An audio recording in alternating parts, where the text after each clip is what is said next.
വലിയ ബന്ധങ്ങൾക്ക് ചെറിയ തുടക്കം. Osra golden diamonds. Believe in purity. Perinthalmanna road, Pattambi. മാലിന്യമുക്ത നവകേരള പദ്ധതിയിൽ ഉൾപ്പെടുത്തി പാലക്കാട് ജില്ലാ പഞ്ചായത്തും വിളയൂർ ഗ്രാമപഞ്ചായത്തും 2023-24 സാമ്പത്തിക വർഷത്തിൽ വിളയൂരിലെ ഹരിതകർമ്മസേനയ്ക്കായി വാഹനം കൈമാറി.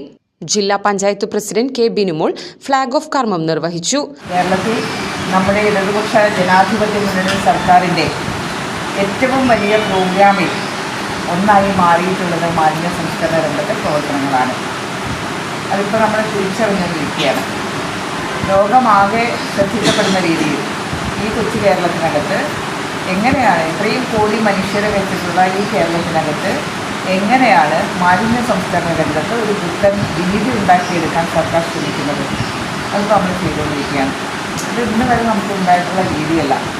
1990 ശേഷമാണ് നമ്മളിങ്ങനെ വലിച്ചെറിയൽ രീതിയിലേക്ക് കേരളം മാറിയത്, അല്ലേ? അതിൻ്റെ സാഹചര്യം നമുക്കറിയാം. 90-കൾക്ക് മുമ്പുണ്ടായിരുന്ന കേരളത്തിൽ നമ്മുടെ വീട്ടിലുണ്ടാക്കുന്ന വേസ്റ്റ് നമ്മൾ എങ്ങനെയാണ് സംസ്കരിക്കേണ്ടത് എന്നുള്ളതിനെക്കുറിച്ച് നല്ല രീതിയിൽ നമ്മുടെ കുടുംബങ്ങളൊക്കെ അത്തരം ശീലങ്ങൾ ഉണ്ടാക്കിയ ഒരു നാടായിരുന്നു നമ്മുടെ നാട്.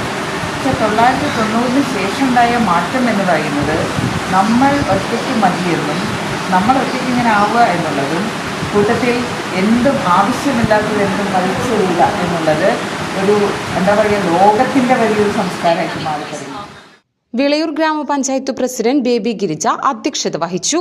ചടങ്ങിൽ ജില്ലാ panchayat standing committee chairperson Shabira teacher, പിന്നോക്ക വിഭാഗ കമ്മീഷൻ അംഗം സുബൈദ ഇസ്ഹാഖ് എന്നിവർ മുഖ്യാതിഥികളായി പങ്കെടുത്തു.